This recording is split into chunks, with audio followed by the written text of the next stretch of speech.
Good morning, ladies and gentlemen. Welcome back to yet another video. It's Sunday morning over here, and I thought I would give you a bit of an update, a bit of instruction, maybe if you will, about the Last Epoch Loot Filter.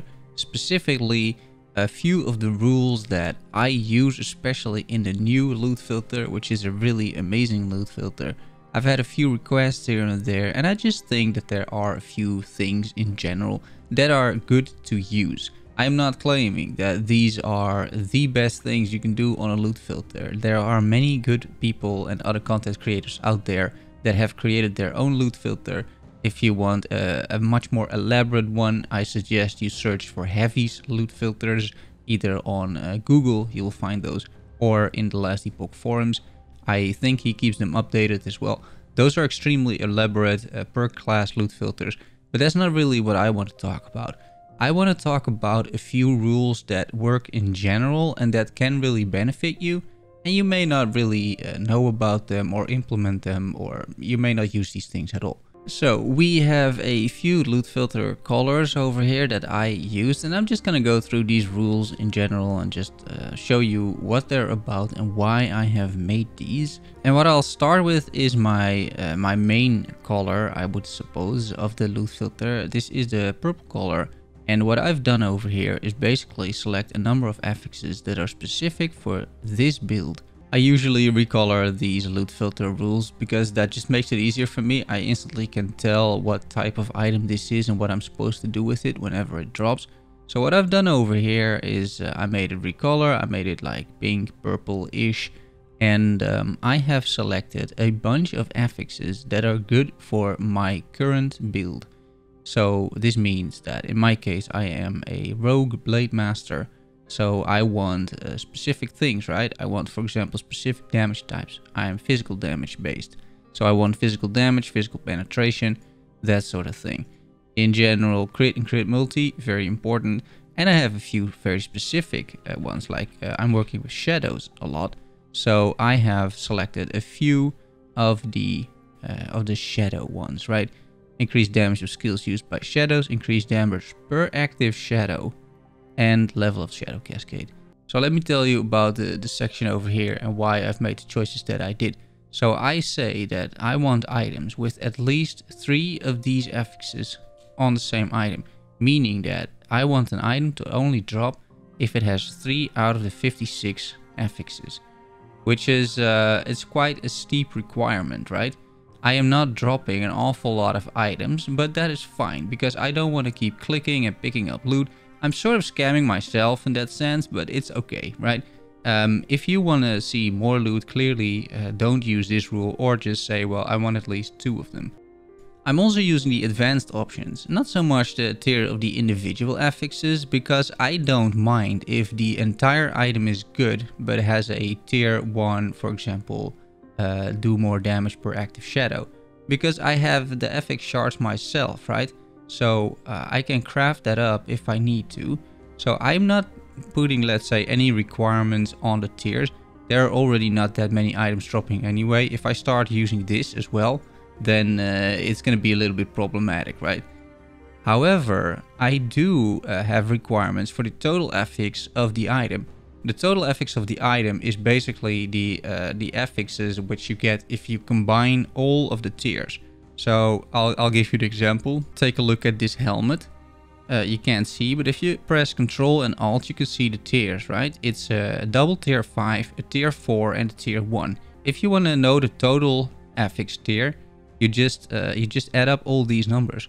So that is 15, right? 5 plus 5 plus 4 plus 1. So the total tier of this item is 15, and the question is, does it contain 3 of the items that I'm looking for? It does, right? It shows up, but as red, and there's a reason for that. We'll get to it. That's how this rule works, and I am saying, well, I want the total affix tier to be more than 7, which means 8 or higher, which is fair, I suppose. Now, this rule is combined with a lot of other rules that basically hide all types of other items.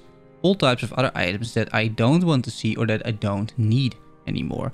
That is how I make my loot filters. So I'm hiding idols, all sorts of normal items, all other class related items, because that makes no sense. I don't want to see them, not with this loot filter color, right? Body armors, helmets, gloves, boots, belts, amulet, relics, rings, everything. And I am only showing a few helmets that are, you know, high level, because I'm level 93. So if you look at this, for example, I'm hiding all the low level helmets, because I don't want and need those. So you can keep tweaking this a little bit as you level. But you want to make a rule for each helmet, because you can only hide the subtypes of a helmet if you have specifically selected the type helmet from armor over here. If I also enable body armor, this doesn't work anymore, right? So you have to make individual rules for each of your gear slot, which is a little bit of work at the start, but it is definitely worth it. So this whole section, all the hide rules over here, they basically tell me all the base items that I don't want to see. So low level weapons, low level gear, low level jewelry, even though low level jewelry can be good. And then I have this single rule over here, which shows me like, hey, if an item is not of any of these subtypes, meaning that it is a decent base item, and it has at least 3 of the affixes that I want, with a total tier of at least 8, then it shows up. This is my main loot rule. And then I added a few other loot rules for specific purposes. And I'll take you through them. These are 4 more colors, and I will show you why I have made these, right? So the first rule is the purple over here. This is a loot filter rule for sharding, and then specifically for sharding a bunch of very good affixes that I need for my current build. So in case you're unfamiliar, what you can do is you can go to a vendor. I think there should be one over here, and you can buy these ones, the runes of shattering, right? I always buy the runes of shattering because you can never have enough of these. And what these allow you to do is shatter an item, and then you receive the affix shards. Now there are a few affix shards that I really want for my build, and I made these affix shards purple. I do this with all my builds, by the way.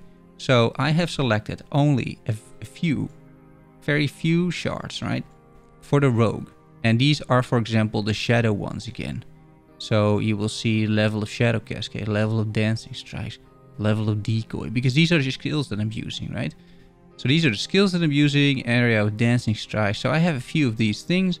If something like this drops, it becomes purple, meaning that I could get, at the best scenario, at least 3 shards from this. And that means that it drops, that I can put it in the crafting menu and shard these items whenever they drop. I don't also really need to think about it, because if it was a better item, it would show up as another color. So anytime something purple drops, I can just pick it up, instantly basically slot it into the crafting, and then that's it. I just shard it, I get rid of it. But this is a good example, right? This should show up at this color, it does. Here's the crimson garb, right? So what you do is you pick this up, you put it in the slot window, in the forge, and then rune of shattering. And with a bit of luck, this is, you know, a tier 3 level of shift. I'm using shift, so I might want to eventually craft an item that has +2 or even higher shift. I shatter, and I get 1 shard. It's not amazing, but this is one of the ways that you can get your specific shards that you need for the build. So this is what I do. Then we go to the yellow-ish color. And what I've done over here, I have selected 190 affixes. And you're like, wow, that is a lot of affixes. The reason why is that I have selected, if you go down, all of the class-specific affixes on gear. Because all of these are extremely rare, meaning that if an item drops that is yellow, it means that it has a high roll, a high tier of a class-specific affix. And then to some extent, I don't really care what that affix is, because there's a very good chance that in the future I will end up with a build or something that needs these affixes. So I have made a specific rule for this. So I have all of the Acolyte, right? All of the Mage, all Primalist, all Sentinel.